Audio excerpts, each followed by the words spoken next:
Oh, look, I disagree with that. He's made a couple of scores in the 50s. I'd be surprised if he's over 250. But he's taken the wickets. So. Yeah, that's right. So, look, I personally believe Ash Russell. Have a look at Derek Underwood, and then you look at Russell. They're very similar style in terms of how they bowl. They cut across behind the umpire. Then and you know, for someone who bowls just left arm orthodox, he spins the ball a fair way. Does he? Yeah, he does. He turns it well. So, Simon Surridge, who's just absolutely, doing it with the ball. You know, I mean, just blokes like that. You know, he was holding the attack on his own last year, and just to have this depth with Russell and with Heaney and with Middle Miss, I mean, they're the complete package, Manly United, and it's just a matter of whether they can hold on to that confidence. So a guy like Russell, in terms of especially in finals, you get a good spinner in finals. Yeah. He could bowl up to 20 to 25 overs from one end. Yeah. And then you've got Surridge and Britt, these guys up the other end. It's going to be tough. They're going to be tough to beat. Absolutely. Speaking of a team that is surprisingly not as tough to beat as you'd think, Mackie. They made 9 for 147 Kingston Heath in week 1, which Mackie would be pretty confident chasing, particularly in 72 overs. Waldridge 52 and Schwartz 44. Royd's doing the job again, 3 for 32. But yeah, in reply, besides Damien Croswell's 40, all out for 117, Mackie. I mean, like you have to really wonder what they must be emotionally or. I don't know, but that grand finals knocked them about last year, where that was their chance. Look, especially because how close they got. But look, you played them a few rounds ago, but it's just they've gone from a dominant team. They were always very tough, very hard to play against, and wouldn't give you an inch. But having a look at this, it's just again, something's going on. I don't know if it's a confidence thing. I think we've spoken about it before, but it's just they just thrown in the towel. They just thrown in the towel, just thinking, oh well, this our destiny was gone last year. They're pretty competitive, like Buddha and Royds and these guys. They're very competitive. Clarkey and the Iceman, these sort of guys. It's just baffling. It really is baffling. And I think now, you got Lavery took 2 for it.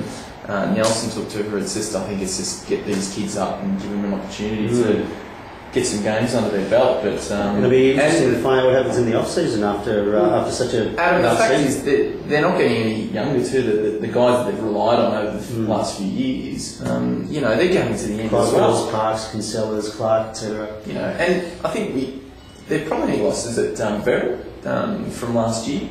He's probably only and Bott the year before. Yeah, and Bott the year before, but. From last year with Verrill, it's not something you think, oh shit, we're going to be 1 and 5 at the turn.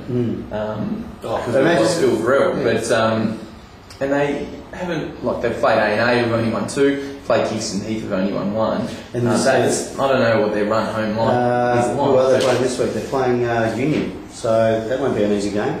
Yeah, so they've probably got a tough run home too. So look. They've got the talent though, so I mean you can't discount them. They're going to, I guess one day cricket. There's a reason why they won at 5. So look, unless they had a massive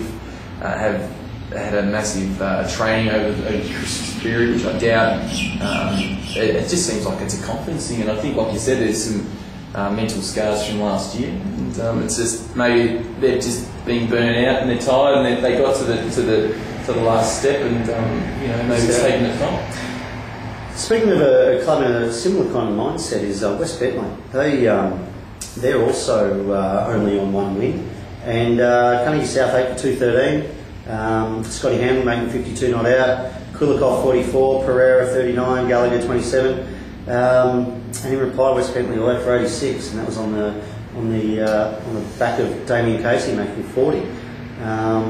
So yeah, look, West Bentley. And we've got West Bentley this week, so you never know what to get with those guys. Well, let's be careful what we say then. Yeah, exactly. Look, good to see Ham. Look, he's a very good cricketer, and he took 5 for 17 in reply as well. Yeah, so I just think it's just a depth thing with Bentley. Like they've lost a few players from the last few years. But Thedos is back playing.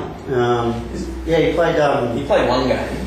Yeah, look, I don't know whether he played this week, but he might be playing this week. Well, he most likely will be playing because I think his unavailability is due to work, and whether it's a holiday period, who knows? So Yeah. But he just similar to yourself, where there's a limited ability to play. But who knows? But the fact that they're sitting at 1 and 5 as well, it's again, it's a depth thing. I think their biggest issues was when you lose the quick Anton or whatever his name. Anthony Reid. I think Carl might be playing. I'm not too sure, but Carl's playing as well. Danny Frew, he retired. I think he's come back because Con wasn't playing. It's just, I think they've just got a lack of bats at the top of the Case was overseas during the first part of the season, and he's now starting to get back into form. Last season's premier batsman, so. But look, it's going to be a tough game. Saturday, considering we're sitting 2, when 2 wins out and 1 win, it's going to be a tough game. No question. But good on Carnegie South. They're sitting 4, and they were probably going to be questioned about their 2-day form. We threw the questions out there over the last few episodes, and. They've won pretty handsomely. And they've got Hampton next to this game. It's 1 day anyway. So it's a 1 day, but Carnegie South versus Hampton Central. Omega play Kingston Heath. So it's going to be an interesting game as well. Obviously, as we mentioned, A&A versus West Bentley, Uniting versus East Sandy, Elwood versus LePage. That will, that'll be an interesting game as well. Two reasonably evenly matched sides. And as we mentioned, also Mackie versus Union. So, obviously, it's going to sift through the. You've got LePage Park is 7th, but equals 2nd on points. There's 6 teams on 24 points after Uniting is 36. So look, you could be right, Adam, when you say that 7 wins might get you over the line in the 4. But we're obviously 2 games behind that to be even a sniff. So that's why, yeah. And look, if we won last game, we'd be sitting a game outside of the 4. But look, I think we've got a favourable run home. So. Yeah, look, absolutely, and as we mentioned about the other end of the scale, where you've got Omega, who are currently on 0, and West Bentley and Mackie on 6 points each. Geez, you'd be surprised if Mackie and West Bentley were the team that finished last. So, fair bit of work. Kingston Heath's got 2 wins too. Yeah. So it's going to be tough for Omega. Maybe they should. They're pretty good at making phone calls late at night. So. Maybe they should put their concentration into their cricket rather than their sort of things. Well, I'm sure they're glad that you're back playing, and you'll be playing against Omega in round 9. So there'll be good time for you to have a catch up with the boys and have a few beers after the game. Where are we playing? I think we're playing at Fricka, so that's okay. It's a good place to play cricket. Yeah, it is indeed. So yeah, but look, that's round 7 previewed, and good luck to yourself in your return. I better get stuck on I haven't picked up a bat since last year, so I better. We'll see you training tonight then. All right. Okay. So good luck, and we'll see you next week because it'll be another round of 1 days. Thank you.